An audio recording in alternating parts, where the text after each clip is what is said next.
ప్రతి ఒక్క బీసీ ఒక కుటుంబం నుండి సర్పంచ్ ఎన్నికల్లో నామినేషన్లు వేయాల్సిందే అని కూడా ఎందుకు సార్ అంత ఆవేశంగా మీరు? ఆవేశం కాదు, అంటే రాహుల్ గాంధీ ఫోటోస్ ఇళ్లలో పెట్టుకుంటారు మీరు బీసీ రిజర్వేషన్లు ఇస్తే. శంకర్ గారు బీసీ నేపథ్యంలో అలాంటి సినిమాను తీయబోతున్నారా? చేయొచ్చు, అంటే నా పనే సినిమా చేయటం. కేంద్రము ఇటు ఒప్పుకోవట్లేదు, అందుకోసమే గుర్తుకు సంబంధం లేని ఈ ఎన్నికలు అయితే మాత్రం నిర్వహిస్తున్నాము, నిధుల కోసమే అని కూడా రాష్ట్ర ప్రభుత్వం చెప్తుంది. ఇప్పుడు వచ్చే నిధులు 3000 కోట్లు. ఎన్కౌంటరు సినిమా అనేది నా ఫస్ట్ సినిమాగా ఎందుకు తీయాలనుకున్నానంటే, బీఆర్ఎస్ బీజేపీ పూర్తిస్థాయిలో మద్దతు ఇవ్వలేనమాట ఎవరు చెప్పారు? కాంగ్రెస్ పార్టీ చెప్తుంది. అదే కాంగ్రెస్ పార్టీలు ఎవరు చెప్పారు చనిపోవటం పరిష్కారం కాదు అని? గెలవాలి, ఒకటే జననం, ఒకటే మరణం, ఒకటే గమనం, ఒకటే గమ్యం. గెలుపు పొందే వరకు అలుపులేదు నీకు, గెలుపు అంటే బ్రతుకు, బ్రతుకు కొరకు గెలుపు అని. నమస్తే. తెలంగాణ రాష్ట్రంలో బీసీ రిజర్వేషన్లపై పెద్ద ఎత్తున చర్చ అయితే కొనసాగుతుంది. అలాగే ప్రతిపక్షంలో ఉన్నప్పుడు కామారెడ్డి డిక్లరేషన్ ద్వారా మేము అధికారంలోకి వస్తే 42% రిజర్వేషన్లు గ్రామ స్థాయిలో జరిగే పంచాయతీ ఎన్నికల్లో కూడా, స్థానిక సంస్థల ఎన్నికల్లో కూడా అమలు చేస్తామని కూడా అప్పట్లో చెప్పింది. అందులో భాగంగా అధికారంలోకి వచ్చిన తర్వాత మాత్రం కులగణన చేపట్టడం, ఆ తర్వాత రిజర్వేషన్లకు సంబంధించిన కొంత ప్రాసెస్ చేసినప్పుడు కూడా తాజాగా సర్పంచ్ ఎన్నికల్లో మాత్రం పాత పద్ధతుల్లో మాత్రం రాష్ట్ర ప్రభుత్వం ఎన్నికలు నిర్వహిస్తుంది.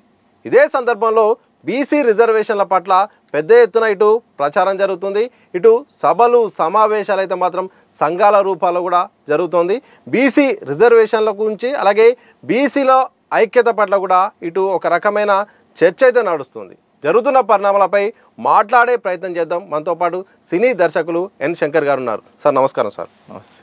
మీరు సినీ దర్శకులుగా చాలా పాపులారిటీగా మీకు పేరుంది. ఇదే సందర్భంలో ఈ మధ్యకాలంలో పెద్ద ఎత్తున మీరు బీసీలకు సంబంధించిన ఏ సభ జరిగినా, ఎక్కడ సమావేశం జరిగినా మీరు పాల్గొంటున్నారు, అలాగే మీరు మాట్లాడుతున్నారు. సరే, మీరు విద్యార్థి దశ నుండి చూస్తే కానీ, సినిమా ప్రస్థానం చూసినా కానీ, సినిమాలో మాత్రం బడుగు బలహీన వర్గాలకు సంబంధించిన అంశాలే ప్రధానంగా తెరపైకి వస్తున్నాయి. అయితే తాజాగా జరుగుతున్న పరిణామాలు అలాగే సర్పంచ్ ఎన్నికల నేపథ్యంలో మీరేం చెప్తారు? మీ కామెంట్ ఏంటి? తాజాగా అంటే ఇప్పుడు ఈ సర్పంచ్ ఎలక్షన్ అనేది చాలా అత్యవసరంగా పెట్టిన ఎలక్షన్ లాగా భావిస్తున్నారు జనం. ఓకే. ఎందుకంటే కామారెడ్డి డిక్లరేషన్తో బీసీలకు 42% ఇస్తామని చెప్పి 6 నెలల్లోనే ఆ కార్యక్రమాన్ని పూర్తి చేసి ఆ తర్వాత ఎలక్షన్కి వెళ్తామని చెప్పి ప్రకటించటము, హామీ ఇవ్వటం జరిగింది. ఓకే. కానీ 2 సంవత్సరాల తర్వాత హడావుడిగా ఈ సర్పంచ్ ఎలక్షన్ పెట్టడం అనేది కాంగ్రెస్ పార్టీ ఇచ్చిన మాటకి కట్టుబడి ఉంటుందా ఉండదా అనే దాని మీద అనుమానాలు పెంచుతున్నాయి. ఎందుకంటే వాళ్ళు ఇచ్చిన కులగణన చేశారు, కానీ కులగణనలు ఏ క్యాస్ట్కి ఎంత జనాభా ఉందనేది ఇంతవరకు ప్రకటించలేదు. ఓకే. అది ప్రకటించాల్సిన అవసరం ఉంది. సో తర్వాత ఒక బిల్లును చేశారు, ఇంకో బిల్లు చేశారు. ఇవన్నీ కాకుండా వీళ్ళు తమిళనాడులో జరిగిన రిజర్వేషన్స్ని మోడల్గా తీసుకొని 9th షెడ్యూల్లో పెట్టించి రాజ్యాంగ హక్కు కల్పించే ప్రయత్నంలో భాగంగా వీళ్ళు తప్పటడుగులు వేశారనేది ఇప్పుడు జనం అభిప్రాయపడుతున్నారు. ఎందుకు తప్పటడుగులు వేశారంటే, ఇది కోర్టులలో నిలవని కేసులని చాలామంది మేధావులు, బీసీ సంఘాలు కూడా మొదటి నుంచి మొత్తుకుంటూనే ఉన్నాయి. ఓకే. మీరు చేసే ప్రక్రియలో లోపాలు ఉన్నాయి, రేపు భవిష్యత్తులో కోర్టులకు వెళ్తే కోర్టులు నిలబడవు, కాబట్టి మీరు రాజ్యాంగబద్ధంగా హక్కులు కల్పించాల్సిన అవసరం ఉంది, మీరు దీన్ని 9th షెడ్యూల్లో పెట్టమని చెప్పేసి చాలామంది మేధావులు, చిరంజీవులు గారు కావచ్చు, మిగతా రాజకీయ పక్షాలు కావచ్చు, లేదనుకుంటే కుల సంఘాలు, బీచ్ సంఘాలు కూడా చాలామంది ప్రభుత్వానికి సలహా ఇవ్వటం జరిగింది.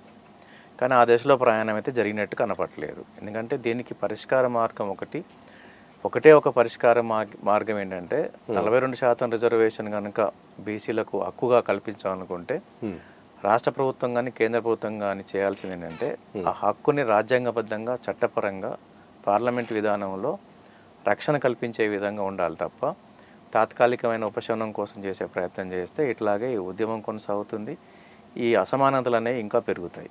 సార్, రాష్ట్ర ప్రభుత్వం ఏమన్నదంటే కేంద్రం నుండి రావాల్సిన గ్రాంట్స్ కూడా ఆగిపోతున్నాయి. ఈ మార్చి తర్వాత మాత్రం 3,000 కోట్లు కూడా వెనక్కిపోయే అవకాశం ఉంది. ఇటు గ్రామీణ వ్యవస్థ మొత్తం నిర్వీర్యం అయిపోయింది. అందుకోసమే ఒకవైపు రిజర్వేషన్ల కోసం మా ప్రయత్నం చేసినా కానీ ఇటు కేంద్రము ఇటు ఒప్పుకోవట్లేదు. అందుకోసమే గుర్తుకు సంబంధం లేని ఈ ఎన్నికలు అయితే మాత్రం నిర్వహిస్తున్నాము, నిధుల కోసమే అని కూడా రాష్ట్ర ప్రభుత్వం చెప్తుంది.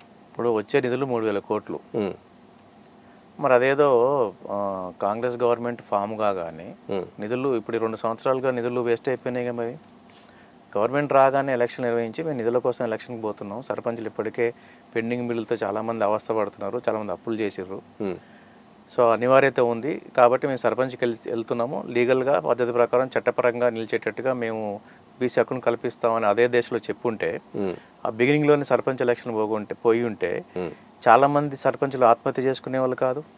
చాలా గ్రామాల అభివృద్ధికి ఆటంకం కలిగేది కాదు, కుంటుపడేది కాదు కదా. మీరు ఆ రోజు ఎందుకు చేయలేదు? మీరు రాగానే ఆ మాట చెప్పి చేసి 2 సంవత్సరాలు ఎందుకు తాత్సారం చేశారు? ఆ రోజు చేసి ఉండొచ్చు కదా. నిజంగానే మీకు చిత్తశుద్ధి ఉంటే 3,000 కోట్లు రాష్ట్ర బడ్జెట్లో ఎంత? రాష్ట్ర బడ్జెట్ మొన్న 3 కోట్లు, 3 లక్షల కోట్లు. 3 లక్షల కోట్లలో రాష్ట్ర బడ్జెట్లో 3,000 కోట్లు ఎంత? ఇది గ్రామ అభివృద్ధికి మీరు మాత్రం చేయలేరా? సో ఇంకోటి కూడా ఏంటంటే మీరు అదే కామారెడ్డి డిక్లరేషన్లో బీసీలకు కార్పొరేషన్కి ప్రతి సంవత్సరం 20,000 కోట్లు కేటాయిస్తూ ఉన్నారు. మరి ఈ రోజుకి ఎన్ని రూపాయలు కేటాయించారు, రూపాయలు ఎన్ని కేటాయించారో చెప్పాలి. అసలు బీసీల కార్పొరేషన్ సంబంధించి బీసీల అభివృద్ధి కోసం ఏం ఖర్చు పెట్టారో కూడా ప్రభుత్వం చెప్పాల్సిన అవసరం ఉంది. ఇంకొకటి ఏంటంటే మీకు నిజంగానే బీసీల పట్ల ప్రేమ ఉంటే రాజ్యాంగం అడ్డొస్తుంది లేదా కోర్టులు అడ్డొస్తున్నాయి, బీజేపీ చేయట్లేదు, ఇవన్నీ కూడా పక్క వాళ్ళ మీద తోసేయకుండా మీ చేతుల్లో ఉన్న పనిలో మీరు ఏం చేయగలిగారు? అంటే ఏం చేయాలి సార్? చేతుల్లో ఉన్న పని, మీ చేతుల్లో నామినేటెడ్ పోస్టులు ఉన్నాయి. ఎంతమంది బీసీలకు ఇచ్చారు? మీ రాజకీయ పార్టీ కానీ, మీ ప్రభుత్వం కానీ, మీ అధినాయకులు కానీ, మీ అధిష్టానం కానీ, మీ కంట్రోల్లో ఉన్న నామినేటెడ్ పోస్టులో గౌరవప్రదమైన పోస్టులు కానీ, నామినేటెడ్ పోస్టులు కానీ, కార్పొరేషన్ చైర్మన్లు కానీ, క్యాబినెట్ హోదా ఉన్నాయి. కానీ ఇంతవరకు మీరు ఎంతమందికి బీసీలకు ఇచ్చారు? 50% మోస్ట్లీ దగ్గర అరౌండ్ 50% మీరు ఒకే కమ్యూనిటీకి ఇచ్చారు కదా, ఒకే సామాజిక వర్గానికి ఇచ్చారు కదా, రెడ్డి సామాజిక వర్గానికి. మరి మీకు బీసీల పట్ల ప్రేమ ఉందని ఎట్లా అనుకోవాలి బీసీలు? అవునా కదా? మీరు ప్రత్యక్షం కనబడతా ఉంది కదా మీకు. మీ సంకల్పము, మీ యొక్క ఆలోచన విధానము, మీ నామినేటెడ్ పోస్టులో నిజంగా కనుక 40% కాదు 30% బీసీలకు ఇచ్చి మీ జనాభా ప్రాతిపదికన అగ్రకులాలు ఎంతమంది ఉన్నారో వాళ్ళకు అగ్రకులాల ప్రాతిపదికన బీసీలు ఉన్నారో ఆ కులాది పోరకు ఎంబీసీలకు ఎక్కడ చోటు జరగలేదు. సో మోస్ట్ బ్యాక్వర్డ్ కాస్ట్లను కూడా నామినేటెడ్ పోస్టులో తీసుకొచ్చేసి వాళ్ళకు అవకాశం ఇచ్చి వాళ్ళని ఈ రాజ్యాంగంలో ఈ రాజకీయ ప్రక్రియలో కావచ్చు లేకుంటే రాజ్యంలో కావచ్చు వాళ్ళ వాటాని వాళ్ళకి ఇచ్చుంటే ఎంత ట్రాన్స్పరెంట్గా ఉండేది. మీరు నిజంగా కూడా ఇది చట్టపరంగా నిలబడట్లేదంటే దానికి ఒక డైరెక్షన్ ఇచ్చే వాళ్ళు ఉండేవాళ్ళు. ఇప్పుడు మోస్ట్ బ్యాక్వర్డ్ కాస్ట్లు మీరు ఎందుకు కార్పొరేషన్ చైర్మన్ లేకపోయారు? 10% కూడా లేని అగ్రకులాలకి 50% కార్పొరేషన్ ఎట్లా ఇస్తారు మీరు? 90% మందికి ఎందుకు ఇవ్వలేకపోయారు? సో ఇవన్నీ కూడా వీళ్ళ అడుగులు అన్నీ కూడా వీళ్ళు ఇచ్చిన మాటకి కట్టుబడి ఉన్నట్టుగా కనబడట్లేదు. కాబట్టి ఈరోజు ఉద్యమం అనివార్యమైంది. సార్ నెక్స్ట్ పరిషత్ ఎన్నికలు అయితే మాత్రం ఉండబోతున్నాయి. అవి రాజకీయ పార్టీల గుర్తులతో జరిగేటి. ఇప్పటివరకు అయితే మాత్రం ఇవి మేము నిధుల కోసమే చేశాము, కానీ పరిషత్ ఎన్నికల మాత్రం 42% రిజర్వేషన్ల కోసం మేము చట్టబద్ధంగా ఫైట్ చేస్తామని చెప్పారు. ఫైట్ చేస్తారా లేకపోతే ఇస్తారా? ఫైట్ చేయడానికి ఇవ్వడానికి చాలా తేడా ఉంటుంది కదా. ఇప్పుడు ఇస్తామని చెప్పమానండి. ఇప్పటివరకు ఎందుకు ఇవ్వలేకపోయాం? మా ప్రభుత్వం కేంద్రంలో అధికారులు ఉంటే గంట సేపట్లో రిజర్వేషన్లు ఇస్తామని కూడా పొన్నం ప్రభాకర్ అంటున్నారు. ఆ మాట తెలియదా? ఎలక్షన్ హామీ కామారెడ్డి డిక్లరేషన్ అప్పుడు ఆ మాట ఎందుకు చెప్పలేకపోయారు? రాహుల్ గాంధీ ప్రైమ్ మినిస్టర్ అయితేనే మేము ఇస్తామని చెప్పుంటే బాగుండేది కదా. ప్రజల్ని మోసం చేసినట్టు కదా. ఈరోజు ఆ మాట మాట్లాడటం ఎంత పొరపాటు. అదో కామారెడ్డి డిక్లరేషన్ నిజాయితీగా చెప్పుంటే అవును కాంగ్రెస్ పార్టీ కానీ దాన్ని కూటమి కానీ కేంద్ర ప్రభుత్వాన్ని స్థాపిస్తే కేంద్ర ప్రభుత్వంలో మేము కీలకంగా ఉంటే ఖచ్చితంగా మేము 42% ఇస్తాము. మీరు గెలిపించాల్సింది రాష్ట్రాల్లో కాంగ్రెస్నే కాదు దేశంలో కాంగ్రెస్ను గెలిపించాల్సిన అవసరం ఉంది అని ఆ రోజు చెప్పుంటే ప్రజలు నిర్ణయించుకునే వాళ్ళు. నిజాయితీగా ఉండేది కదా. మీరు ఇచ్చిన హామీ నిజాయితీగా ఉండేది. ఎందుకంటే రాహుల్ గాంధీ గారు ఆయన సంఖ్యలో పుస్తకం పెట్టుకొని తిరుగుతున్నాడు, రాజ్యాంగ పుస్తకాన్ని. కానీ రాష్ట్రంలో వచ్చి ఏ నాయకుడికో ఆ నాయకుడు ఆ పుస్తకాన్ని వాళ్ళ ఇష్టానికి రాసుకుంటున్నారు. సో మరి ఆయన పుస్తకం పట్టుకొని తినటంలో వాల్యూ ఏముంది? ఆ గౌరవం పుస్తకానికి దక్కట్లేదు కదా. రాహుల్ గాంధీ గారు కూడా ఇక్కడ రాష్ట్రంలో ఉన్న పరిస్థితులు చూస్తే ఆయన మీద కూడా గౌరవం పోద్ది కదా. ఎందుకంటే కాంగ్రెస్ పార్టీకి మొన్న ఓటేసింది కేవలం ఇక్కడ కాంగ్రెస్ పార్టీ నాయకుల ముఖాలు చూసి కాదు, ఓకే, వాళ్ళు ఇచ్చిన హామీలు, తర్వాత సోనియా గాంధీ గారికి మీద ఉన్న అపారమైన గౌరవం. సోనియా గాంధీ గారి వల్ల తెలంగాణ రాష్ట్రం ఏర్పడింది అనేది మెజార్టీ ప్రజల్లో ఉంది. ఓకే, సోనియా గాంధీ గారు కనుక కీలక నిర్ణయం తీసుకోకపోతే, ఆ ధైర్యమైన స్టెప్ వేయకపోతే డెఫినెట్గా తెలంగాణ వచ్చేది కాదు అనేది చాలామంది జనాల్లో ఉంది. తెలంగాణలో ఆమె పట్ల అపారమైన గౌరవం ఉంది. ఆమె వచ్చి 10 సంవత్సరాల తర్వాత లేదు ఈ హామీలు ఇస్తున్నాము, 6 గ్యారెంటీలు ఇస్తున్నాము, నేను మాట ఇచ్చాను తెలంగాణ ఇచ్చాను కాబట్టి హామీలు ఇస్తామని చెప్పడంతో ప్రజలు ఆమె వైపు మొగ్గారు. ఆమె పట్ల ఉన్న ప్రేమ, గౌరవం, అభిమానంతో కాంగ్రెస్ పార్టీని గెలిపించారు. కానీ ఇప్పుడు జరుగుతున్న పరిపాలన ఏంది? ఏమైనా పొంతనుందా? వీళ్ళు ఇచ్చిన హామీలకి ఒక హామీ అని నెరవేరిందా? నేను హామీల గురించి నెరవేరటి గురించి నేను మాట్లాడతాను. ఎందుకంటే రాజకీయ నాయకులు ఎట్లాగో మాట్లాడుతూ ఉంటారు, అనుభవంలో ప్రజలు ఎట్లాగో మాట్లాడుతున్నారు. అంటే వాళ్ళకు దేనికైతే నమ్మి ఎందుకోసమైతే కాంగ్రెస్ పార్టీకి ఓటేసామని అనుకుంటున్నారో ప్రజలు, ఆ హామీలు వాళ్ళకు దక్కనప్పుడు వాళ్ళ స్పందన ఎట్లాగో మనకు కనబడతా ఉంది, సోషల్ మీడియాలో చూస్తూనే ఉన్నాం. కాబట్టి నేను అటువైపు పోవట్లేదు. మీరు బీసీలకు ఏం న్యాయం చేశారని దాని మీద మాట్లాడదాం మనం. పరిషత్ ఎన్నికల్లో ఏం జరుగుతుంది అనుకుంటున్నా? ఒకవేళ ప్రభుత్వం నిజాన్ని కోట్లాడి కేంద్రాన్ని ఒప్పించే ఆ ప్రయత్నం జరుగుతుందా, లేకపోతే మళ్ళీ సర్పంచ్ ఎన్నికల్లాగానే పాత పద్ధతిలో రిజర్వేషన్లతో ఎన్నికలు నిర్వహించే అవకాశం ఉందా? రాష్ట్ర ప్రభుత్వానికి నిజంగానే చిత్తశుద్ధి ఉంటే ఇప్పుడు పార్లమెంట్ సమావేశాలు జరుగుతున్నాయి. అవును. ప్రైవేట్ బిల్లు ఎందుకు పెట్టదు? బీసీ రిజర్వేషన్ ప్రైవేట్ బిల్లు పెట్టాలి కదా. అవును. ఇప్పుడు ప్రధానమంత్రి గారిని రాష్ట్ర ప్రభుత్వం నుంచి ముఖ్య నాయకులు, సీఎంల దగ్గర నుంచి డిప్యూటీ సీఎం దగ్గర నుంచి మంత్రులు చాలామంది రాష్ట్ర ప్రయోజనాల కోసమో లేకుంటే రాష్ట్రానికి సంబంధించిన ఆదాయ వనరుల కోసమో లేకపోతే పథకాల కోసమో సహాయం చేయమని అడుగుతున్నారు. కానీ బీసీ సంబంధించిన అంశం ఒక్కరోజైనా మాట్లాడారా ప్రైమ్ మినిస్టర్తో? అసలు అఖిల పక్షాన్ని తీసుకెళ్లారా? ఇప్పుడు అసెంబ్లీలో బీఆర్ఎస్ పార్టీ ఓకే అన్నది, బీజేపీ ఓకే అన్నది, మిగతా పార్టీలు అన్నీ కూడా ఓకే అన్నాయి. బయట సమాజంలో కూడా అన్ని రాజకీయ పక్షాలు, అన్ని వర్గాలు, సిపిఐ ఓకే అంది, అన్ని వర్గాలు కూడా ఓకే అన్నారు. అన్న తర్వాత మీరు అఖిలపక్షం మీటింగ్ ఎందుకు పెట్టలేకపోయారు? తమిళనాడులో జయలలిత గారు అఖిలపక్షాన్ని తీసుకెళ్లి ఢిల్లీలో కూర్చుంది కదా, మీరు ఎందుకు అఖిలపక్షాన్ని తీసుకెళ్ళలేకపోయారు? ప్రైమ్ మినిస్టర్ గారు అపాయింట్మెంట్ కోరితే ఇస్తాడు కదా. ఒక రాష్ట్ర ప్రభుత్వము అఖిలపక్షం వస్తుంది, మీ అపాయింట్మెంట్ కావాలంటే ప్రైమ్ మినిస్టర్ ఇవ్వకుండా ఉన్నారు కదా. కానీ ఈ బీసీల రిజర్వేషన్ల అంశము పైన మేము అపాయింట్మెంట్ అడిగితే మాత్రం ఇటు అపాయింట్మెంట్ మాత్రం ఇవ్వట్లేదు, అందుకని మేము అఖిలపక్షాన్ని తీసుకెళ్ళలేకపోతున్నామని అది డిక్లేర్ చేయమనండి. ఇప్పుడు పార్లమెంట్ సమావేశం జరుగుతూ ఉంది. ఈ పార్లమెంట్ సమావేశంలో రాష్ట్ర ప్రభుత్వం నుంచి ఒక రిక్వెస్ట్ పెట్టమని అఖిలపక్షంతో వస్తున్నామని, అఖిలపక్షాలను కలుపుకొని మేము బీసీ రిజర్వేషన్ దీని చట్టరీత్యా హక్కులు కల్పించడం కోసం, శాశ్వతమైన హక్కులు కల్పించడం కోసం వస్తున్నాము, మీరు అపాయింట్మెంట్ ఇవ్వండి, మీరు అడగమనండి అఫీషియల్గా, అది పేపర్లో ప్రకటించమనండి. అఫీషియల్గా లెటర్ రాసి పేపర్లో ప్రకటిస్తే నిజంగానే మోడీ గారు అపాయింట్మెంట్ ఇవ్వకపోతే తప్పు వాళ్ళదే అవుతుంది కదా. ఓకే, అది వేరే చర్చ అయితే. డెఫినెట్గా తప్పు వాళ్ళదే. ఇప్పుడు మేము అఖిలపక్షంతో వస్తాము, ఒక చట్టబద్ధమైన హక్కు కోసము మాకున్న పర్సంటేజ్ మేము ఆల్రెడీ 42% ఇస్తామని చెప్పాము, దాని ప్రకారం అసెంబ్లీలో తీర్మానం చేసాము, అన్ని రాజకీయ పక్షాలు దానికి మద్దతు ప్రకటించాయి, మేము దాన్ని మీ దగ్గరకు తీసుకొస్తున్నాము, పార్లమెంట్లో పెట్టడం కోసం తీసుకొస్తున్నాము, మీరు ఒక అవకాశం ఏంటి కలుస్తాము, మేము మీకు ఎక్స్ప్లెయిన్ చేస్తాము బాధలు అని అడిగితే ఇవ్వరా? మీరు సిన్సియర్గా అడిగితే ఎందుకు ఇవ్వరు? ఇప్పుడు ఇన్నిసార్లు అపాయింట్మెంట్ ఇచ్చిన మోడీ గారు ఎందుకు ఇవ్వరు? సరే ఇవ్వలేదే అనుకుందాము, ఇప్పుడు అడగమనంటే ఇప్పుడు బీసీ ఉద్యమకారులు అందరికీ ముందుకు వచ్చి అడుగుతున్నారు కదా, అఖిలపక్షాన్ని పెట్టమంటున్నారు కదా.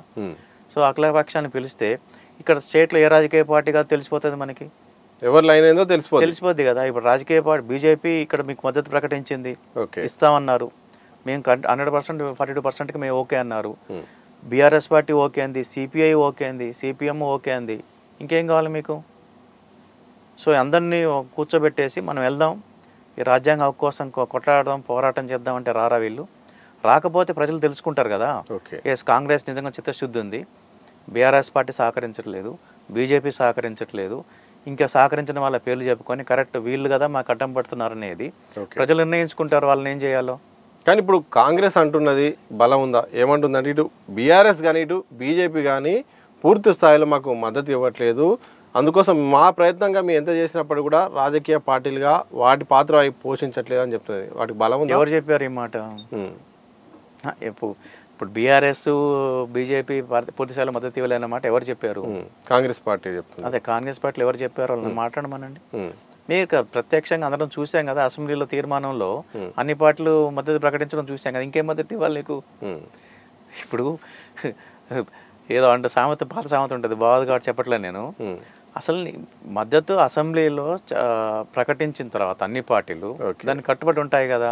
పోనీ మీరు అఖిలపక్షాన్ని పిలిస్తే మేము రామన్నారు ఎవరన్నా? చెప్పండి, మేము వాళ్ళని పార్టీని అఖిలపక్షాన్ని రమ్మని చెప్పాము, వాళ్ళు రానంటున్నారు అని చెప్పండి.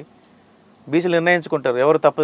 నిజంగానే మీరు సిన్సియర్ ప్రయత్నం చేస్తున్నారు, ఆ రోజు మీరు నిజంగా అఖిలపక్షం ఏర్పాటు చేసి తీసుకెళ్లితే అక్కడ అపాయింట్మెంట్ ఇవ్వకపోయినా, అఖిలపక్షానికి ఏ పార్టీ సహకరించకపోయినా ప్రజలు నిజంగా కూడా మీరు చిత్తశుద్ధ ప్రయత్నం చేస్తున్నారని మాత్రం నమ్ముతారు.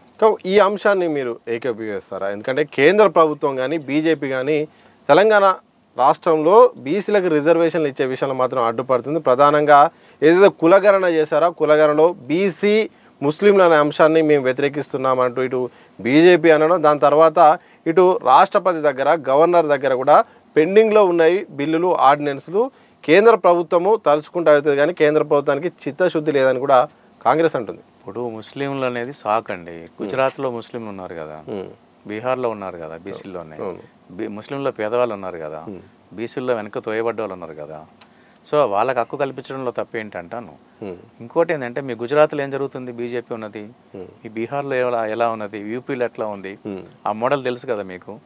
ఇంకోటి ఏంటంటే, వాళ్ళు అంటున్నారు వీళ్ళు అంటున్నారు అనేది పక్కన పెడదాం, నువ్వేమంటున్నావో చెప్పు. అసలు నీకు నిజంగా చిత్తశుద్ధి ఉందా చెప్పు.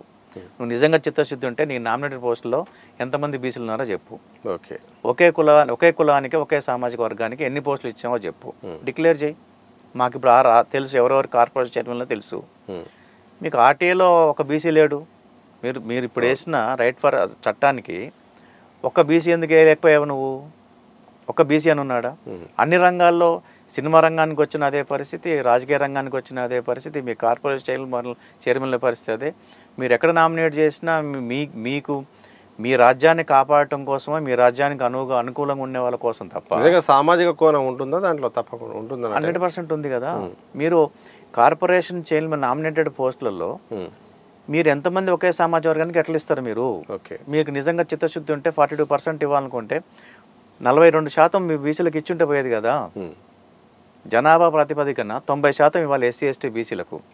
90% ఇచ్చుంటే నామినేటెడ్ పోస్టులలో డెఫినెట్గా మీకు చాలా గౌరవం పెరిగేది. రాష్ట్ర ప్రభుత్వాన్ని కానీ, రాష్ట్ర ప్రభుత్వం నడిపించే వాళ్ళకి కానీ, కాంగ్రెస్ పార్టీ, జాతీయ కాంగ్రెస్ పార్టీకి కానీ ఇది ఒక రోల్ మోడల్గా తయారయ్యేది. డెఫినెట్గా మేము చట్ట ప్రకారం ప్రయత్నం చేస్తున్నాము, బీజేపీ అడ్డం పడతా ఉంది, కావాలని తాచారం చేస్తుంది, కావాలని ఈ బీసీల హక్కుల కోసం కాలరాయటం కోసం ప్రయత్నం చేస్తుంది. ఇదిగో చూడండి, మేము మా చేతిలో నామినేటెడ్ పోస్టులలో 90% ఎస్సీ ఎస్టీ బీసీలకు ఇచ్చాము, 10% మాత్రమే అగ్రకులాలకు ఇచ్చాము అని మీరు చెప్పుంటే డెఫినెట్గా మీ వెనకాల జనం ఉండేవాళ్ళు, మిమ్మల్ని అభినందించేవాళ్ళు. డెఫినెట్గా మీకు అప్రిషియేషన్, మీ చిత్తశుద్ధి కళ్ళకు కట్టినట్టు కనబడేది. సార్, ఇక ఉద్యమం అనే అంశం ఈ మధ్యకాలంలో పెద్ద ఎత్తున ఇటు మేధావుల్లో, బీసీ సంఘాల్లో చాలా మందిలో కూడా కనిపిస్తుంది. తెలంగాణ తరహా ఉద్యమం కూడా, బీసీ ఉద్యమం కూడా భవిష్యత్తులో రాబోతుంది. ఉద్యమాలన్నీ కూడా అయిపోయినాయి, ఇంకా ఒక్కటే ఉద్యమం ఉందని కూడా ప్రచారం జరుగుతుంది. నిజంగా తెలంగాణ తరహాలోనే బీసీ ఉద్యమానికి అంత ప్రాధాన్యత ఉందా? ఆ స్థాయిలో జరిగే అవకాశం ఉందా? డెఫినెట్గా ఉంటుంది. ఎప్పుడైతే అణిచివేత అంటే అణిచివేతకు బలవుతుంటారో, గురవుతుంటారో ఆ సమాజం ఎప్పుడు మెలుకొని ఉంటుంది. ఆ సమాజంలో ఆర్తి కానీ, ఆవేదన కానీ ఎప్పటికప్పుడు అది ఆ పోరాటం వైపు నడిపిస్తూనే ఉంటుంది. ఎందుకంటే మీకు తెలంగాణ సాయుధ పోరాటం, తెలంగాణ సాయుధ పోరాటంలో ఆ రోజు ఫ్యూడల్ కల్చర్, దొరలు, భూస్వాములు ఆ రోజు సామాన్య ప్రజల్ని హింస, అనాగరిక ప్రవర్తన ఇవన్నీ తట్టుకోలేక తెలంగాణ సాయుధ పోరాటం వచ్చింది. ఆ తర్వాత ఉమ్మడి ఆంధ్రప్రదేశ్లో జరుగుతున్న రాజ్యహింసకు వ్యతిరేకంగా పీపుల్స్ వార్ పార్టీ ఫామ్ అయింది. ఆ తర్వాత డెమోక్రటిక్గా తెలంగాణ తెచ్చుకోవాలి, రాజ్యాంగబద్ధంగా తెచ్చుకోవాలని కేసీఆర్ గారి పోరాటం స్టార్ట్ అయింది. సో ఈరోజు కూడా డెఫినెట్గా బీసీల హక్కుల కాపాడుకోవడం కోసం ఐక్యంగా ఈరోజు బీసీలు పోరాడే అవకాశం ఉంది, అవకాశం వస్తుంది. డెఫినెట్గా బీసీలందరికీ ఓ చైతన్యం అయితే రగులుతూ ఉంది. ఇంతకాలం దశాబ్దాలుగా మేము నెట్టివేయబడ్డాము, రాజ్యంలో మా భాగస్వామ్యం లేకుండా పోయింది, మా వాటా మాకు కావాలని అడిగే ఒక పరిస్థితి బీసీలోకి వచ్చింది కాబట్టి డెఫినెట్గా ఈ ఉద్యమం మొదటి దశలో ఉంది. ఖచ్చితంగా ఇది పురుడు పోసుకునే దశలో ఉంది కాబట్టి అందరికీ అనుమానాలు ఉంటాయి. ఎందుకంటే కేసీఆర్ గారు బీసీల ఐక్యత అనేది సాధ్యమా? చాలా కులాలు ఉన్నాయి, అందులో ఎంబీసీలు కూడా ఉన్నారు. వీళ్ళ మధ్య ఐక్యత సాధ్యం కాదు. కొన్ని కులాల మధ్య కుంపట్లాగా కొట్లాడుకుంటున్నారు. ఇలాంటప్పుడు తెలంగాణ ఉద్యమం అది వేరు ప్రత్యేక పరిస్థితులు, కానీ వీళ్లకు ఐక్యత అనేది సాధ్యం కాదని కూడా చాలామంది చెప్తారు. ఏం చెప్తారు? ఇది యాక్చువల్గా కుట్ర కోణంలో మాట్లాడే మాటలు ఇవి. వీళ్ళని ఐక్యంగా ఉండకుండా ఉంచడం కోసము చేసే ప్రయత్నం ఇది. కులాలని కులాలుగా విడదీసి, మతాలని మతాలుగా విడదీసి వీళ్ళకి ఐక్యత లేదు. ఇప్పుడు తెలంగాణ పోరాటాలను ఆలోచిస్తే సమాంతరంగా ఇప్పుడు కేసీఆర్ గారు పార్టీ పెట్టినప్పుడు ఈయన తెలంగాణ ఏం తెస్తాడు అన్నారు. ఆ పార్టీలో కనీసము 119 నియోజకవర్గాలు, కనీసం 30 నియోజకవర్గాలు కూడా ఎమ్మెల్యే టికెట్లు ఇస్తే పోటీ చేసే పరిస్థితి ఆ రోజు లేదు. ఎందుకంటే ఈయన పార్టీ ఎట్లా నడుస్తుంది, తెలంగాణ ఎట్లా వస్తుంది, తెలంగాణ రాదు, అనవసరంగా ఏదో రాజకీయ పార్టీ పెట్టుకున్నాడు అంతే తప్ప అని అపోహలు అనుమానాలు ఆ రోజు కూడా ఉన్నాయి. అసలు తెలంగాణ వాళ్ళు ఉన్నారు కానీ ఎవరు ఐక్యంగా ఉంటారు? కాంగ్రెస్ పార్టీ కాంగ్రెస్ ఎమ్మెల్యే ఉన్నారు, బీజేపీకి బీజేపీ ఎమ్మెల్యే ఉన్నారు, సిపిఎం సిపిఐ ఇట్లా ఎమ్మెల్యే ఎవరికి వాళ్ళు ఉన్నారు. వాళ్ళ పార్టీ అధిష్టానం చెప్పింది వింటారు. టీడీపీకి ఎమ్మెల్యేలు ఉన్నారు. సో వాళ్ళు అధిష్టానం చెప్పినట్టు తప్ప తెలంగాణ టీడీపీలో తెలంగాణ వాళ్ళు ఉన్నారు, కాంగ్రెస్ తెలంగాణ ఉన్నారు. మెయిన్ స్ట్రీమ్ రాజకీయాల్లో ఉన్న తెలంగాణ వాళ్ళు కేసీఆర్ గారిని ఎందుకు నమ్ముతారు, కేసీఆర్ గారి వెనకాల ఎందుకు పోతారు అన్నారు. కానీ ఆ దారి ఒక 10 సంవత్సరాల తర్వాత మూమెంట్ మారిపోయింది కదా. ప్రజలందరూ కులాలకు మతాలకు అతీతంగా రోడ్ల మీదకి వచ్చేసి పోరాటం చేసే దిశకు వచ్చింది కదా తెలంగాణ మూమెంట్. సో రేపు ఇది కూడా జరుగుతుంది. కానీ కేసీఆర్ లాంటి నాయకుడు మరి బీసీలకు ఎవరు? ఎందుకంటే నడిపించడానికి అప్పుడు కేసీఆర్ ఉన్నాడు, అందరినీ కలుపుకొని పోయాడు, ఆ మూమెంట్ కూడా తనకు అనుకూలంగా చేసుకున్నాడు, రాజకీయ ప్రక్రియ కూడా ఉద్యమాన్ని రాజకీయ ప్రక్రియ చేసుకున్నాడు. కానీ బీసీ ఉద్యమాన్ని నడిపించడానికి ఒక నాయకుడు ఖచ్చితంగా అవసరం ఉంటుంది. కానీ ఇప్పుడున్న సంఘాలు అన్నీ కూడా సంఘాల్లో కూడా వాళ్ళకు ఒకరికొరికి ఘర్షణ ఉన్నది. ఇలాంటి సందర్భంలో ఎవరు నడిపించారు? నాయకుడు పుడతాడా, ఉన్న వాళ్ళు తయారవుతారా? నాయకుడు పుడతాడా అనేది ఖచ్చితంగా ముందు నాయకుడు కాదు కావాల్సింది. బీసీ మూవ్మెంట్కి నాయకత్వం కావాలి. ఆ నాయకత్వం ఆల్రెడీ పుడుతుంది. ఆ నాయకత్వం ద్వారా, ఆ వేదిక ద్వారా ఒక డెమోక్రటిక్ స్పేస్తో తెలంగాణ మూవ్మెంట్ ఎట్లా అయితే వచ్చిందో దానికంటే భిన్నమైన డెమోక్రటిక్ స్పేస్తో ఒక నాయకత్వం డైరెక్షన్లో రేపు బీసీలు పోరాటం చేయబోతున్నారు. వాళ్ళ హక్కులు సాధించుకోవడం కోసం ప్రయత్నం చేస్తారు. సార్, జయం మనదిరా సంబంధించిన సినిమా సీన్లు కూడా ఈ మధ్యకాలంలో సోషల్ మీడియాలో ఈ బీసీ మూవ్మెంట్ నేపథ్యంలో కూడా కొన్ని మళ్ళీ ఒకసారి కనిపిస్తూ ఉన్నాయి. ఆ రోజుల్లో మీరు ఉద్యమం గురించి, అప్పట్లో బీసీ సమస్యల గురించి, బడుగు బలహీన వర్గాల గురించి కూడా ఆ సినిమాలో జోడించారు. ఆ పరిస్థితి ఇప్పటికి కూడా కనిపిస్తూ ఉంది. ఒకసారి ఆ సందర్భాన్ని అంటే 25 సంవత్సరాల ముందు చెప్పాం మనం. ఇది పొలిటికల్ జస్టిస్, ఎకనామికల్ జస్టిస్ కావాలని చెప్పిన ఎడ్యుకేషన్ జస్టిస్. ఎందుకంటే ఆ రోజు ఆ సినిమా చేసే టైంకి పొలిటికల్ జస్టిస్ లేదు, ఎకనామికల్ జస్టిస్ లేదు, విద్య ఎవరి చేతులు ఉందో తెలియదు. డబ్బున్నవాడు చదువుకోవటం తప్ప డబ్బు లేనివాడు మామూలుగా ఆ కుల వృత్తులతోనో లేకుంటే పేదరికంతోనో ఆత్మహత్య చేసుకునే పరిస్థితి. సో ఎప్పుడైతే మనకు ఎకనామికల్ రిసోర్స్ వస్తుందో, ఆర్థికమైన సమానత్వం వస్తుందో, అప్పుడు రాజకీయ సమానత్వం వస్తుంది. రాజకీయ సమానత్వం, ఆర్థిక సమానత్వం అనేది రెండు ముడిపడి ఉంటాయి ఒకదానికొకటి. సో ఈ రెండు వచ్చినప్పుడు విద్య ఆల్రెడీ వస్తుంది. ఎడ్యుకేషన్, నీ ఎడ్యుకేషన్ నీకు కెపాసిటీని బట్టి, నీకు ఇంట్రెస్ట్ని బట్టి, నీ ఆసక్తిని బట్టి నువ్వు ఏం కావాలంటే చదువుకునే అవకాశం ఉంటుంది. సో చదువుకుంటే జ్ఞానం వస్తుంది. జ్ఞానం వస్తే మంచి చెడు తెలుస్తాయి. మంచి చెడు తెలిస్తే రాజ్యాన్ని క్వశ్చన్ చేస్తాడు, తప్పులను ఎత్తి చూపుతాడు, తప్పులకు వ్యతిరేకంగా మాట్లాడతాడు, తప్పులు సరిచేయడానికి ప్రయత్నం చేస్తాడు. సో ఎడ్యుకేషన్ లేకుండా, ఆర్థిక పరిస్థితుల్ని, ఆర్థిక సమానత్వం లేకుండా, పొలిటికల్ జస్టిస్ లేకుండా మీరు ఈ దశాబ్దాలుగా పేదవాళ్ళని, అణగారిన వాళ్ళని, బడుగు వర్గాలని ఎక్కడ కూడా రాజ్యంలో చోటు ఇవ్వకుండా మీరు ఇట్లా రాజ్యహింస చేస్తున్నారు. కాబట్టి ఖచ్చితంగా దళిత బహుజనులకు రాజ్యాధికారం కావాలని చెప్పాం ఆ సినిమాలో. ఓట్లు మావి, సీట్లు మీవే అని అడిగిచ్చాం. అంటే ఆ రోజు అది, ఆ క్వశ్చన్ చాలా పెద్ద క్వశ్చన్ అది. సో మీ పళ్ళకి మోసి మోసి మా భుజాలకు కందిపోయినాయి, ఇంకా మొయ్యం అని చెప్పాం. సో ఆ పరిస్థితి ఈరోజు వచ్చింది. సార్, ఆ సీన్ కానీ తీసినప్పుడు కానీ ఏమన్నా ప్రభావం ఉన్నదా? ఎందుకంటే అప్పుడు అంతా పెద్ద అగ్రకుల వాళ్ళ డామినేషన్ ఉన్నది. ఆ టైంలో ఏం జరిగింది? ఉంటుంది, ఎందుకుంటుంది, దాని రియాక్షన్ ఉంటుంది కదా. దాని రియాక్షన్ మీద ప్రజల్లో అంతకన్నా ఎక్కువ రియాక్షన్ ఉంది కదా. ప్రజలు దాన్ని సెన్సేషన్ చేశారు కదా. చాలా సెంటర్లు, అమరాపురం ఇట్లా చాలా సెంటర్లో నాన్ స్టాప్ షోలు జరిగినాయి. అంటే ఎక్కడ బ్రేక్ లేదు. రీల్స్ అప్పుడు ప్రొజెక్టర్స్ కదా, ప్రొజెక్టర్ ఆపరేటర్స్ని కంటిన్యూస్గా పక్క థియేటర్ నుంచి తెచ్చుకునేవాళ్ళు. ఎందుకంటే తెలంగాణ ఉద్యమంలో జైబోలో తెలంగాణ పొడుస్తున్న పొద్దు మీద కంటిన్యూస్గా పాట పాడించినట్టు ఆ సందర్భం అప్పుడే వచ్చింది. 20 సంవత్సరాల ముందు వచ్చింది. Non stop shows. ఆపరేటర్లు పడుకోవడానికి ఛాన్స్ లేకపోతే పక్క థియేటర్లో ఆపరేటర్లు తీసుకొచ్చేసి షిఫ్ట్ వైజ్గా చేశారు. ఓకే. సో ఆ మూమెంట్ ఇప్పుడు వస్తుంది. ఆ మూమెంట్ రావడంలో భాగంగా ఆ మూమెంట్ కోసము తెలంగాణ ఉద్యమంలో జై బోలో తెలంగాణ మీరు సినిమా తీశారు. ఆ సినిమా ఉద్యమానికి చాలా పనిచేసింది. పొడుస్తున్న పొద్దు మీద పాట కూడా చాలా ఉద్యమంలో ఉద్రేక అందరిని కూడా కలిపేలాగా చేసింది. భావోద్వేగాలు కూడా మొత్తం కూడా అందరిని ఒక తాటిపై చేసింది. మరి బీసీ ఉద్యమంలో శంకర్ గారు బీసీ నేపథ్యంలో అలాంటి సినిమాను తీయబోతున్నారా? చేయొచ్చు. అంటే నా పనే సినిమా చేయటం. నాకేం పొలిటికల్గా వచ్చేసి ఇప్పుడు ఎమ్మెల్యే ఎంపీ అవ్వాలనే ఆసక్తి కానీ ఇది కానీ లేదు ప్రస్తుతానికి. సో నేను ప్రజలకు ఎప్పుడైనా సరే నేను ఒక పేద మధ్యతరగతి కుటుంబం నుంచి వచ్చిన నేను. ఓకే. ఈ సఫరింగ్ తెలిసిన వాడిని. అంటే నేను ప్రతి పేదవాడిని ఐడెంటిఫై చేసుకోగలుగుతా, ప్రతి సమస్యని ఐడెంటిఫై చేసుకోగలుగుతా. నేను స్టూడెంట్ ఆర్గనైజేషన్లో ఉన్నప్పుడు, నేను బయట ఉన్నప్పటికి కూడా, నేను హాస్టల్ లేనప్పటికి కూడా ఎస్సీ ఎస్టీ బీసీ హాస్టల్లో వాళ్ళు సరైన ఫుడ్ పెట్టట్లేదని యాజిటేషన్ చేసాం. ఓకే. పుస్తకాలు టైంకి రాలేదని యాజిటేషన్ చేసాం. స్టైఫండ్ ఇవ్వట్లేదని యాజిటేషన్ చేసాం. సో ఆర్గనైజేషన్లో సీరియస్గా పనిచేసాం. సినిమాలోకి వెళ్ళిన తర్వాత ఎన్కౌంటరు సినిమా అనేది నా ఫస్ట్ సినిమాగా ఎందుకు తీయాలనుకున్నానంటే అది కమర్షియల్గా ఉంటుందా ఉండదా, లేకుంటే ఆ సినిమా తీసిన తర్వాత మళ్ళీ అవకాశాలు వస్తాయని కూడా ఆలోచించకుండా, ఏం లెక్కలు వేసుకోకుండా బూటకపు ఎన్కౌంటర్ల గురించి మాట్లాడాను. రోజు ఎన్కౌంటర్లని బూటకం అని చెప్పాను. సినిమాలో పాట ఉంటుంది డైరెక్ట్గా, ఎన్కౌంటర్లు అని టైటిల్ సాంగ్లని బూటకపు ఎన్కౌంటర్లు అని చెప్పాను. ఆ రోజు 96, 97లో ఎన్కౌంటర్ గురించి మాట్లాడటమే పెద్ద నేరము, ఛాలెంజ్ అది. అంటే టాస్క్, చచ్చిపోతారు చంపుతారన్నంత భయంకరమైన వాతావరణం అది.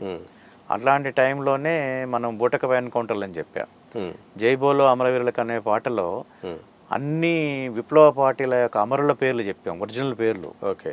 దాంట్లో అన్ని విప్లవ పోరాటాలకు సంబంధించిన ఒరిజినల్ ఫైటర్స్, వారియర్స్, సాక్రిఫైస్ చేసిన త్యాగదనుల పేర్లు చెప్పాం, ఆ వీరుల పేర్లు చెప్పాం. సో అట్లాంటి అంటే సమాజానికి ఉపయోగపడేవి, సమసమాజ స్థాపన కోసం ప్రయత్నం చేసే భాగంగా చేయాల్సిన ప్రక్రియ నాకు తెలిసిన ఆర్ట్ ఏంటంటే సినిమా. నా ఆర్ట్ ద్వారా నాకు తెలిసిన ప్రక్రియ ద్వారా ఏం చెప్తా. శ్రీరాములు సినిమాలో రాజ్యహింస గురించి మాట్లాడాం. రాజ్యం ఆ రోజు ఎట్లా హింస పెడుతుంది. జయమందిరకు వస్తే దళిత భోజనాలకు రాజ్యాధికారం కావాలని చెప్పి. ఓకే. భద్రాచలానికి వస్తే ఒక ఇండివిజువల్గా ఒక వ్యక్తి కృషి పట్టుదల ఉంటే ఎట్లా ఎదగాలి. పల్లెటూరులో ఉంటూ ఒక ఏషియన్ గేమ్స్లో ఛాంపియన్, అంటే ఒక ఏషియన్ అవార్డు తీసుకునే అంటే ఒక గెలుపుని చూపించాం. అందుకని దాంట్లోనే చెప్పాం ఒక పాట. ఈరోజు కూడా అవి వర్తిస్తాను. ఎందుకంటే శ్రీకాంత్ చనిపోయినప్పుడు, యాదయ్య చనిపోయినప్పుడు కూడా ఇదే చెప్పాను నేను, చనిపోవటం పరిష్కారం కాదు అని. గెలవాలి, ఒకటే జననం, ఒకటే మరణం, ఒకటే గమనం, ఒకటే గమ్యం, గెలుపు పొందే వరకు అలుపు లేదు నీకు, గెలుపు అంటే బ్రతుకు, బ్రతుకు కొరకు గెలుపు అని. గెలుపు అంటే బ్రతుకు అంటే గెలుపు, గెలుపు కొరకు బ్రతుకు అని చెప్పాం. గెలవడం కోసం బతకాలి. చస్తేవని ఇప్పుడు శ్రీకాంత్ చనిపోయాడు, ఏమొచ్చింది? యాదయ్య చనిపోయాడు, ఏమొచ్చింది? సో నువ్వు చచ్చిపోతే కూడా ఏం రాదు, చచ్చిపోవద్దు. నువ్వు నిలబడి గెలవాలి, నిలబడి కొట్టాడి గెలవాలి. సో ఈరోజు ఒక ఇన్సిడెంట్ జరిగింది, చాలా బాధాకరమైన ఇన్సిడెంట్. అది బాధపడుతున్నాం. మళ్ళీ అది రిపీట్ కాకుండా యువకులని, విద్యార్థులని నా తరఫు రిక్వెస్ట్ ఏంటంటే, మీరు ఉద్యమంలో పాల్గొనండి, బీసీ హక్కులు సాధించుకోవటం కోసం ప్రజాస్వామ్య పద్ధతిలో పోరాడండి, మనం గెలుస్తాం. ఎక్కడ ఈ మధ్య బీసీ సమావేశం జరిగినా కానీ, మీకు సినిమా పనులు ఉన్నాయి, మీ ప్రాజెక్టులు మీకున్నాయి, ఇటు అన్ని సంఘాలు అవన్నీ చూసుకోవాలి, కానీ బీసీ సమావేశం అనగానే మీరు అక్కడ ఉంటున్నారు, మీ దగ్గర అక్కడికి వెళ్ళి మీరు మాట్లాడుతున్నారు, చిన్న పెద్ద అని చూడకుండా ప్రతి సమావేశానికి వెళ్తున్నారు. ఏం చెప్తారు సార్, ఎందుకు ప్రతి ఇంత సమయాన్ని మీరు కేటాయిస్తున్నారు? అంటే అదే చెప్పాను కదా నేను, ఇప్పుడు తెలంగాణ మూమెంట్ అప్పుడు జైబోలో తెలంగాణ తీసాం. ఆ రోజు తెలంగాణ మూమెంటు అంటే తెలంగాణ అంటే కొంతమంది తెలియని సమాచారం తెలియని వాళ్ళకి, ఇప్పుడు ఆంధ్ర ప్రాంత ప్రజలకు కావచ్చు, మిగతా ప్రజలకు కావచ్చు, తెలంగాణలో చాలా మందికి తెలంగాణ మూమెంట్ అనే క్వశ్చన్ ఉంది. ఓకే. తెలంగాణ సమాజంలోనే చాలా మందికి తెలంగాణ సినిమా తీయడానికి ముందు నాతోనే చాలా మంది ఎందుకు ఈ తెలంగాణ మూమెంట్ ఎందుకు తిరుగుతున్నావు అని అడిగారు. ఉస్మానికి ఎందుకు పోతున్నావు, అటు ఎందుకు పోతున్నావు అని మా బంధువులు కావచ్చు, వీళ్ళు కావచ్చు. అంటే అసలు తెలంగాణలో ఉన్న వాళ్ళకి చాలామందికి ఎందుకు తెలంగాణ అని తెలియట్లేదు. తెలంగాణ ఏతరులకి ఎవరికి కూడా తెలంగాణ మూమెంట్ ఎందుకు ఇదేదో ఒక ఒక భిన్న అంటే వాళ్ళకు ఒక భయంకరమైన ఉద్యమం లాగా ఇదేదో నిషేధించబో ఉద్యమంలా కనపడతా ఉంది. కాబట్టి తెలంగాణ ఉద్యమం అనేది ఎందుకోసం అని చెప్పదలుచుకున్నాను, ఒక సమాచారం ఇవ్వదలుచుకున్నాను. తెలంగాణ ఉద్యమం అనేది ఇట్లా అసమానతలు ఉన్నాయి. సో వనరుల విషయంలో కానీ, నీళ్ళ విషయంలో కానీ, నిధుల విషయంలో కానీ అనేక విషయాల్లో అన్ని రంగాల్లోనే, సినిమా రంగం కావచ్చు, రాజకీయ రంగం కావచ్చు, ఇండస్ట్రియల్ రంగం కావచ్చు, కాంట్రాక్టర్స్ కావచ్చు, అనేక రంగాల్లో, విద్యారంగంలో కావచ్చు, ఏదైతే కీలకమో హాస్పిటల్స్ కావచ్చు, అన్ని రంగాల్లో కూడా తెలంగాణకు దోపిడీ గురవుతుంది. కాబట్టి మనం స్వయం పరిపాలన వస్తే మన పరిపాలన మన చేతుల్లో ఉంటే మన రాష్ట్రాన్ని అభివృద్ధి చేసుకోవచ్చు. సో కలవడానికి ముందు మనం చాలా బాగున్నాం. కలిసిన తర్వాత కూడా దాదాపు తెలంగాణలో 10 జిల్లాలు 9 జిల్లాలు కరువు ప్రాంతాలుగా ప్రకటించింది.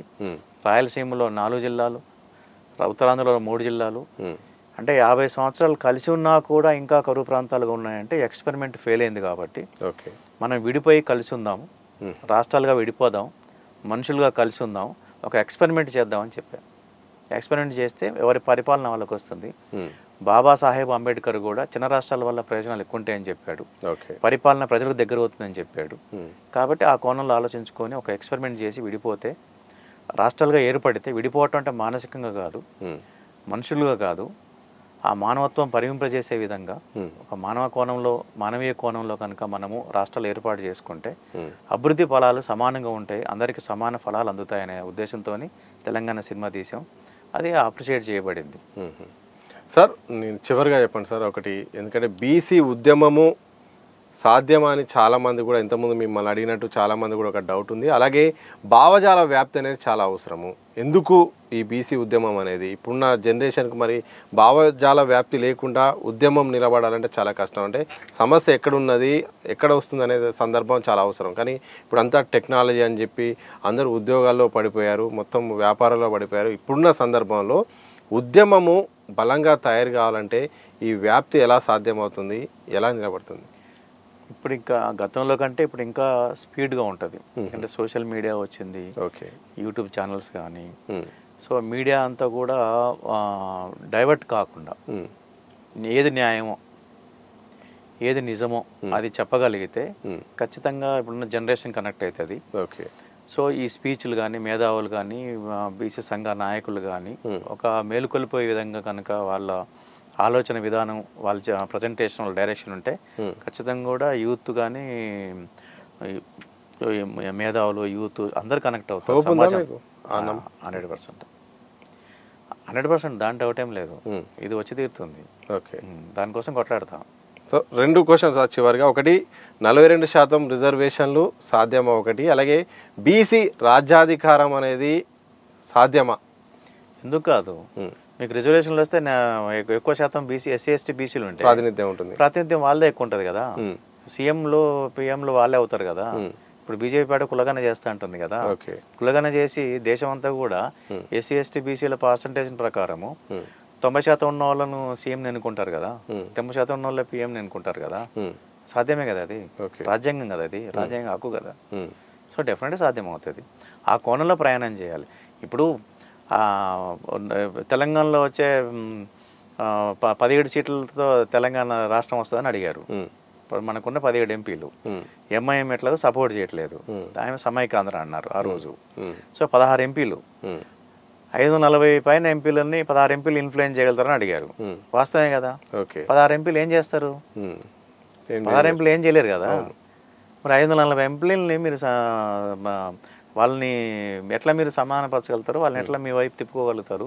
వాళ్ళు ఎట్లా మిమ్మల్ని సమర్థిస్తారు? ప్రత్యేక రాష్ట్రం అంటే బోల్డెన్ డిమాండ్లు ఉన్నాయి. ఇప్పుడు విదర్భ ఉంది, రకరకాల డిమాండ్లు ఉన్నాయి. ఆ రోజుకి కూడా ఇన్ని డిమాండ్లు ఉన్నాయి భారతదేశంలో, మీకెందుకు ఇస్తారు? మీకు ఉన్నదే 16 ఎంపీలు అన్నారు. మరి ఆ 2 ఎంపీలే కదా సినిమా చూపించి తెలంగాణ తీసుకొచ్చారు. సో ఆ రోజు సోనియా గాంధీ గారు సీరియస్గా తీసుకోవటం దీన్ని, ఆమె నేను ఇచ్చిన మాటకి కట్టుబడి ఉంటాను అనే దాంట్లోనే ఆమె సీరియస్గా తీసుకుంది. నిజంగా ఆమె త్యాగం.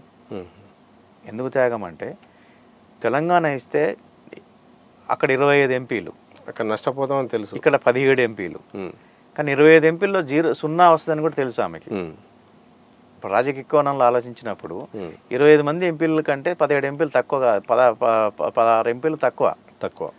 సో నేను అక్కడెందుకు నష్టపోవాలి అనేది ఆలోచించకుండా మాటిచ్చాను, ఇది న్యాయమైనది. రెండు విషయాలు ఉన్నాయి. ఇది న్యాయమైన పోరాటము, నేను మాటిచ్చాను. సో అందుకోసం నిర్ణయం తీసుకుంది. ఆమె డిలే చేయటంలో, డిసెంబర్ తర్వాత డిలే చేయటంలో చాలా ఆత్మహత్యలు జరిగినాయి. అది చాలా నష్టం చేసింది తెలంగాణ సమాజానికి. సో ఆ డిలే చేయటం ఇంకా చేస్తే ఇంకా నష్టం జరుగుతుందని భావించింది. ఆ డిలే అవ్వటానికి కారణం కూడా రాష్ట్ర నాయకులే, రాష్ట్ర కాంగ్రెస్ నాయకులే. ఈ రాష్ట్ర కాంగ్రెస్లో నాయకుల్లో సిన్సియర్గా పోరాడింది ఒక 4-5 మిగతా అంతా అటు కాకుండా ఇటు కాకుండా ఉన్నారు కదా. మిగతా ఇవ్వాలా లేదని అంటే మొక్కుబడికి ఇవ్వాలన్నారు తప్ప సీరియస్గా ఎవరు ఫైట్ చేయలే కదా. ఒక 4-5 తప్ప. ఆ 4-5 చాలా సీరియస్గా ఫైట్ చేసి వాళ్ళు సిన్సియర్ చేయాలనుకున్నారు. సోనియా గాంధీ గారి దగ్గర తిరిగిర్రు, ఆమెను కన్విన్స్ చేయడానికి ట్రై చేసిర్రు, పార్లమెంట్లో ఎదురు తిరిగి మాట్లాడిండ్రు. ఇన్ని జరిగినాయి. పేపర్ స్రేప్ కూడా గురైపోయింది కదా, ఇన్ని జరిగినాయి. సో అంటే అది నిర్ణయం జరిగిన తర్వాత, వన్స్ ఇంక పార్టీ నిర్ణయం చేసి సోనియా గాంధీ గారు ఎస్ అన్న తర్వాత, దాని ముందు ఆమెను ఎస్ అనిపించడం కోసము ఆమెకు కోపం వస్తే, అధిష్టానానికి కోపం వస్తే మా పదవులు ఊడితాయని కూడా తెలుసు కదా తెలంగాణ కాంగ్రెస్ నాయకులకి, ఎంపీలకి. మా పదవులు ఊడిపోయినా పర్లేదు 4-5 బయటకు వచ్చారు, కానీ మిగతా 10 మంది రాలే కదా బయటికి. సో ఈ రోజు కూడా ఏంటంటే తెలంగాణ పర్సంటేజ్ చిన్నదైనా పెద్దదైనా ఖచ్చితంగా రాష్ట్ర నాయకత్వం, తెలంగాణ రాష్ట్ర కాంగ్రెస్ నాయకత్వం సిన్సియర్గా ట్రై చేస్తే ఆత్మహత్యలు ఉండవు, అసమానతలు ఉండవు, మీకు నష్టం జరగదు. కాంగ్రెస్ నాయకులకి రాష్ట్ర ప్రభుత్వాన్ని కానీ లేకపోతే కేంద్ర అధిష్టానానికి, కాంగ్రెస్ పార్టీ అధిష్టానానికి నేను చెప్పదలుచుకుంది ఏంటంటే, మీరు తెలంగాణ చంద్రబాబు నాయుడు గారిని తట్టుకోలేక, ఆ 2020 విజన్ని మీరు ఫేస్ చేయలేక, ఇప్పుడు కాకపోతే రాష్ట్రంలో కాంగ్రెస్ అనేది రాదు ఉమ్మడి రాష్ట్రంలో. కాబట్టి తెలంగాణ రాష్ట్ర సమితితో కలిస్తే తెలంగాణ అంశాన్ని ఎత్తున పెట్టుకుంటే తెలంగాణ ఇస్తామని చెప్తే కనీసం మెజార్టీ ఇక్కడ వస్తాయి. సో దాంతో గవర్నమెంట్ ఫామ్ చేయొచ్చు అని కాంగ్రెస్ పార్టీ ఆ రోజు తెలంగాణ నిర్ణయం తీసుకుని, తెలంగాణ రాష్ట్రం ఏర్పాటు చేస్తాను నిర్ణయం తీసుకొని కాంగ్రెస్ పార్టీ టీఆర్ఎస్ పార్టీతో కలిసి పోటీ చేసింది. సో స్టేట్ ఫామ్ చేసింది, కాంగ్రెస్ పార్టీ రాజ్యంలోకి వచ్చింది. రాజశేఖర రెడ్డి గారు దానికి వ్యతిరేకం అనేది అందరికీ తెలుసు, ఆయన మాటలు, ఆయన కార్యాచరణ కూడా. సో ఆ 5 సంవత్సరాల పరిపాలనలో వాళ్ళు తెలంగాణ ఇవ్వాలనుకుంటే ఇవ్వగలుగుతారు, ఎందుకంటే రాష్ట్రంలో కేంద్రంలో వాళ్ళే ఉన్నారు, కానీ ఇవ్వలేదు. సో ఆ అసహనం, ఆ మాట ఇచ్చిన తీరు, ఆ మాటకి కట్టుబడి ఉండట్లేదు అనేది, తర్వాత టీఆర్ఎస్ పార్టీని విలీనం చేసుకోవడానికో డిస్టర్బ్ చేయడానికో చేసే ప్రయత్నాలు, ఇవన్నీ కూడా ప్రజల దృష్టిలో ఉన్నాయి. ప్రజలు గమనిస్తారు. ప్రతిరోజు ఎవడో బయటకు వచ్చి మాట్లాడాడు, గమనిస్తారు. ఎందుకంటే గమనించరు కాబట్టి ప్రభుత్వాలు మారుతాయి. లేకపోతే ఒకే పార్టీ ఉంటది కదా. ఇప్పుడు దేశంలో అన్ని రాష్ట్రాల్లో ప్రభుత్వాలు మారాయిగా. ఒకే పార్టీకి ఎప్పుడు అవకాశం లేదు కదా. కొన్ని పార్టీలు చాలా మంచి పార్టీలు అయితే ఎక్కువ కాలం మనుగడదు సాధిస్తాయి, లేదనుకుంటే 5 సంవత్సరాలు దించేస్తారు, లేకుంటే 10 సంవత్సరాలు దించేస్తారు. సో ప్రజలు గమనిస్తారు, వాళ్ళు ఎప్పుడు సమానం చెప్పాలో, ఎప్పుడు బుద్ధి చెప్పాలో, ఎప్పుడు హక్కును చేర్చుకోవాలో వాళ్ళకి అర్థమవుతుంది. ఎందుకంటే చెప్తాం కదా, హంస పాలన నీళ్ళను విడదీసి తాగుతుందని. సినిమా కూడా అంతే. మంచి సినిమా, చెడు సినిమా, సినిమా ప్రేక్షకుడు సైంటిస్ట్ అక్కర్లేదు, సినిమా రైటర్ అక్కర్లేదు, సినిమా డైరెక్టర్ అక్కర్లేదు, కానీ సినిమా చూసి పెట్టుకొచ్చిన తర్వాత బాగుందో బాగా చెప్తాడు. బాగుందో బాగా చెప్పడానికి జ్ఞానం అక్కర్లేదు, తనకున్న ఇన్బిల్ట్ నాలెడ్జ్ చాలు. తను ఆస్వాదించగలిండా లేదా, తను ఐడెంటిఫై చేసుకోలేకపోయాడా, ఇది చాలు. అట్లాగే ప్రజలు కూడా, ప్రజలు గమనిస్తుంటారు, సమయం సందర్భం వచ్చినప్పుడు స్పందిస్తారు. సో ఆ రోజు అట్లా నష్టం జరిగింది, కానీ ఇచ్చిన తర్వాత కూడా నష్టం జరిగింది. కాంగ్రెస్ పార్టీ రాలే. ఎందుకు రాలేదంటే తెలంగాణ కోసం కొట్లాడింది, తెలంగాణ పోరాటం చేసేది కేసీఆర్ గారు అని ప్రజల మనోభావాల్లో ఉంది.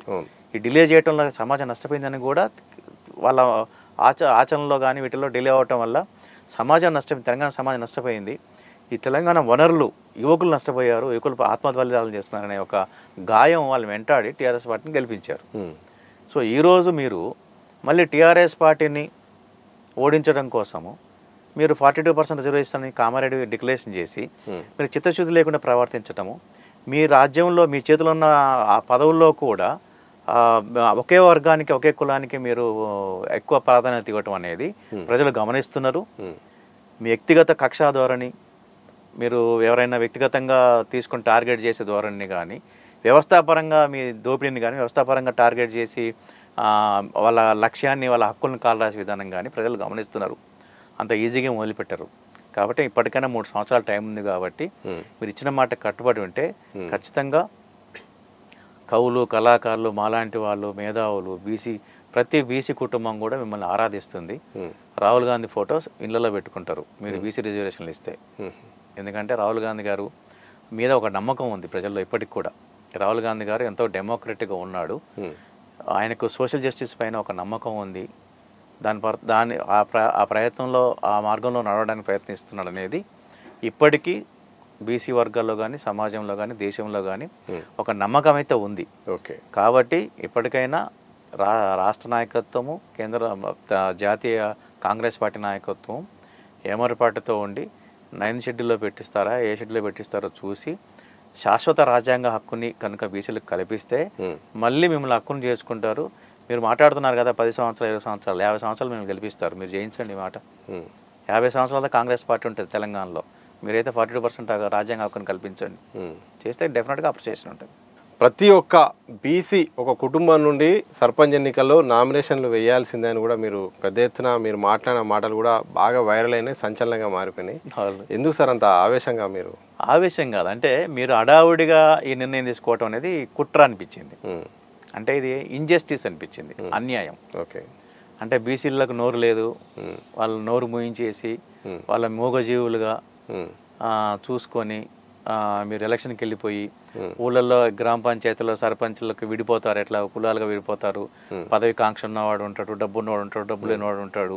సో ఇట్లా విడదీసేసి కంప్లీట్గా రప్చర్ చేసేస్తే గ్రామాల్లో ఒక అలజడి క్రియేట్ చేసి, అస్థిరతను క్రియేట్ చేసి ఈ బీసీ మూవ్మెంట్ నిర్వీర్యం చేయడానికి ప్రయత్నం చేస్తున్నారనేది ప్రజలు గమనించారు, బీసీలు గమనించారు. సో కాబట్టి నేను అనుకున్నానంటే మీ ఎలక్షన్నే నిర్వీర్యం చేయాలి కదా. మీరు బీసీల ఐక్యతను నిర్వీర్యం చేసినప్పుడు, మీలో బీసీల అస్థిరతను క్రియేట్ చేయడానికి ప్రయత్నం చేసినప్పుడు మీ ఎలక్షన్లు నిర్వీర్యం చేస్తే బాగుంటుంది అని ఒక ఆలోచన వచ్చి మాట్లాడాను నేను. దాని మీద పెద్ద స్పందన వచ్చింది. కానీ దాని కంటిన్యూషన్ జరిగితే బాగుండేది, కానీ కంటిన్యూషన్ జరగదు నాకు కూడా తెలుసు. ఒక ఐడియాని ఫ్లోట్ చేయగలుగుతాం కానీ దాన్ని అంటే దాన్ని ఎగ్జిక్యూట్ చేయాలన్నా, దాన్ని ఇంప్లిమెంట్ చేయాలన్నా, ఎగ్జిక్యూట్ చేయాలన్నా కూడా చాలా ప్రయాసం, చాలా తక్కువ టైం ఉంది. ఒకటి ఇది బీసీ సంఘాల నాయకులంతా కూడా క్షేత్రస్థాయికి తీసుకెళ్ళి ఉంటే బాగుండేది. బట్ ఎవరి టైం లేదు, అందుకని అంత అడావుడిగా పెట్టిందే కారణం అది. సో ఇప్పటికీ చాలా గ్రామాల నుంచి ఫోన్లు వస్తున్నాయి నాకు. మేము జనరల్ సీట్లు కూడా మేము పోటీ చేస్తున్నాం, గెలిచినా గెలవకపోయినా. ముందైతే మీరు అన్నారు కదా దాదాపు ఒక 20-25 గ్రామ పంచాయతీలు ఫోన్లు వచ్చినాయి, నల్గొండ కానీ బయట కానీ. మీరు అన్నారు నిజంగానే ఎక్కువ మంది వేస్తే బాగుంటుందని, కానీ ఎవరు వేయట్లేదు, భయపడుతున్నారు. మేమైతే 5-6 వేస్తున్నాము, మేము గెలవని తెలుసు కానీ ఓట్లు విడిపోతాయి. సో ఇట్లా అంటే ఒక ఐడియాని ఫ్లోట్ చేసినప్పుడు దాని స్పందన ఇమ్మీడియట్గా ఉండకపోవచ్చు. ఎందుకంటే మనం విత్తనం నాటినప్పుడు ఇమ్మీడియట్గా మొలకెత్తి చెట్టు అయి నీకు పండ్లు ఇవ్వదు కదా. దానికి సమయం సందర్భం రావాలి. విత్తనం నాటాము, అది నీళ్లు పోయాలి, వాతావరణం అనుకూలించాలి, అది మొక్క అవ్వాలి, చెట్టు అవ్వాలి, పండ్లు ఇవ్వాలి. సో ఆ పనులు ఎట్లాగూ సమాజానికి దొరికేటట్టు చేయాలి. అదే విత్తనం భవిష్యత్తులో జరిగే బీసీ ఉద్యమంలో కీలక పాత్ర పోషించబోతుందా? ఎన్ శంకర్ గారి పాత్ర, వారి యొక్క మాటలు, వారి యొక్క ఉద్యమ తీరు ఎట్లా ఉండబోతుంది? ఎప్పుడైనా అంతే, డే 1 నుంచి కూడా నా ప్రయత్నం నా ఆర్ట్ ఫామ్ ద్వారా చెప్పటమే. నేను నా ఆర్ట్ ఫామ్ ద్వారా చైతన్యపరచడానికో లేకుంటే వాస్తవాలను చెప్పడానికి ప్రయత్నం చేయటమే నా ప్రయత్నం తప్ప మిగతా జోన్లోకి ఎంటర్ అయ్యే ఆసక్తి లేదు ఇప్పుడు. అది నిషేధించబడింది ఏం కాదు అది. ఎందుకంటే రాజ్యంలో భాగస్వామ్యాన్ని పంచుకోవటం కానీ, రాజ్యాధికారంలో చోటు దక్కించుకోవటం అనేది నిషేధించబడింది కాదు, అది అవసరం కూడా. కానీ నాకు ఆర్ట్ ఫామ్ మీద నమ్మకం ఉంది. నా ప్రశ్న ఏంటంటే సార్, రాజకీయ ప్రక్రియ కాకుండా ఉద్యమంలో భాగం అనేది అడిగాను. ఉద్యమంలో భాగంలో నా సినిమా ద్వారా ఉంటుంది ఖచ్చితంగా. ఇప్పుడు నేను జైబోల్ తెలంగాణ సినిమా తీసేటప్పుడు, తీయడానికి ముందు, తీసిన తర్వాత కూడా ఉద్యమంలో అన్ని ఊళ్ళలు తిరిగాం కదా, అన్ని జిల్లాలు తిరిగాం, అన్ని ఊళ్ళు తిరిగాం, అన్ని వేదికలు పంచుకున్నాం. ఇప్పుడు కూడా అట్లాగే ఉంటుంది. నా సమయం అనుకూలించినప్పుడల్లా వేదిక. ఇప్పుడు అంటే అన్ని మీటింగ్లకి వెళ్ళలేకపోయినా, కొన్ని మీటింగ్కి వెళ్ళలేదు ఇక నేను. సో ఎందుకంటే నా సమయం అనుకూలించక, అంటే నాకున్న షెడ్యూల్స్లో, ప్లానింగ్లో ఆ మీటింగ్లు అంటే కొన్ని మీటింగ్స్ సడన్గా జరుగుతూ ఉంటాయి. సో షెడ్యూల్ మార్చుకోలేని పరిస్థితి కొన్ని ఉంటాయి, మార్చుకుని వెళ్ళే పరిస్థితులు కొన్ని ఉంటాయి. ఫ్యూచర్లో కూడా ఉద్యమంలో ఉంటా, సినిమాల్లో ఉంటా. ఎందుకంటే నేను ఉద్యమం నుంచి సినిమాలకు వచ్చినామని, సినిమాల నుంచి ఉద్యమంలోకి వచ్చినాం కాదు, నేను ఉద్యమంలో నుంచి సినిమాలకు వచ్చినాను. కాబట్టి నా నేచర్, నా ఆలోచనల విధానము, నా మార్గము, నాలో ఉండే ఒక సామాజిక కోణము నడిపిస్తుంటుంది నన్ను. నా డైరెక్షన్ ఇచ్చేది నాలో ఉండే ఒక నిజాయితీ కోణమే. ఓకే. ఏది న్యాయమో ఏది అన్యాయమో నాకు చెప్తూ ఉంటుంది. ఇది న్యాయం అయితే స్పందిస్తా, అన్యాయం జరుగుతుంటే ఆలోచించి ఇది అన్యాయం అని చెప్పడానికి ప్రయత్నం చేస్తాను. అదే నా ఆర్ట్ ఫామ్ ద్వారా చెప్తాను, నా మెయిన్ ఫోకస్ అదే. Okay sir, thank you sir. మా దిశ టీవీకి బీసీ రిజర్వేషన్ నేపథ్యంలో మీ యొక్క విలువైన టైం కేటాయించినందుకు. సార్, ఇది మొత్తంగా బీసీ రిజర్వేషన్లు అలాగే బీసీ ఉద్యమం పట్ల కూడా ఎన్ శంకర్ గారు వారి యొక్క అభిప్రాయాన్ని కూడా వారి విశ్లేషణ కూడా చెప్పే ప్రయత్నం చేశారు. చూస్తూనే ఉండండి దిశ టీవీ.